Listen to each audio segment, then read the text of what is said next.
오늘은 그 시편 6편 1절로 10절 말씀을 가지고 함께 말씀을 나누겠습니다.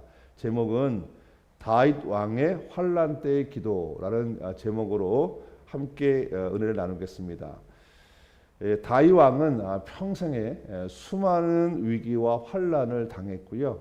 그리고 그것을 주님 안에서 극복한 그러한 사람이었습니다. 이 다윗 왕이 그 위기와 환난이 있을 때 그때 극복한 비결은 어떤 거냐면 하나님과의 관계였어요. 하나님과의 관계. 이것이 우리의 삶에 굉장히 중요합니다. 하나님의 관계를 어떻게 하는가? 그것이 이제 우리에게 있는 삶 속에서 닥쳐오는 위기와 환난을 극복할 수 있는 그런 지름길이기도 합니다. 이 다윗 왕이 위대한 이유는 뭐냐면 그가 위기와 환난을 당했을 때 하나님께 더 적극적으로 가까이 갔어요. 우리는 그거를 기도라고 합니다. 하나님께 가까이 하는 것.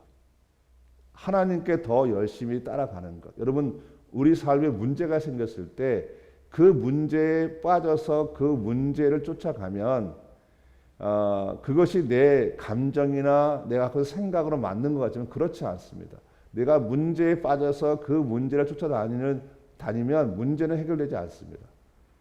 그때 다윗처럼 내 인생에 어떤 문제와 환난이 있을 때 더 적극적으로 하나님께 가까이 가는 거예요. 이게 다윗 왕의 환난과 위기를 극복했던 성경의 원리, 예를 들면 하나의 비결이 되겠죠. 그래서 우리는 우리의 삶에 환난과 위기가 있을 때 다윗 왕처럼 지혜롭게 하나님께 더 가까이 가는 거죠. 하나님께 더 가까이 가는 것은 뭐냐면 예배에 더 적극적으로 참여하는 거예요. 내가 고민하고 안타까워하고 울고 할 그 시간에 오히려 말씀을 읽고 말씀을 묵상하고 기도의 시간을 갖고 예배에 참여하는 거예요. 그거 이상이 없습니다. 근데 많은 사람들은 그 문제를 쫓아가는 거예요. 그러다 보니까 그 문제가 계속 더 깊어지고 더 힘들어지는 그런 일이 생기는 거죠.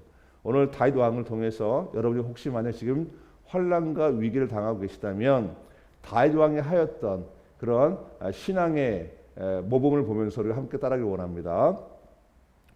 다윗 왕의 환난 때의 기도 첫 번째는 신속한 회개와 황급한 무릎입니다. 이것이 이제 우리가 환난을 당했을 때, 위기를 당했을 때 그 문제를 푸는 거예요.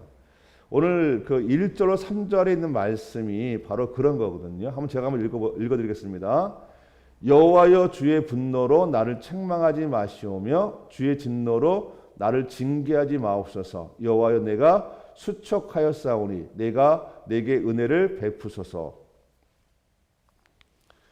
나의 뼈가 떨리오니 나를 고치소서. 나의 영혼도 매우 떨리나이다.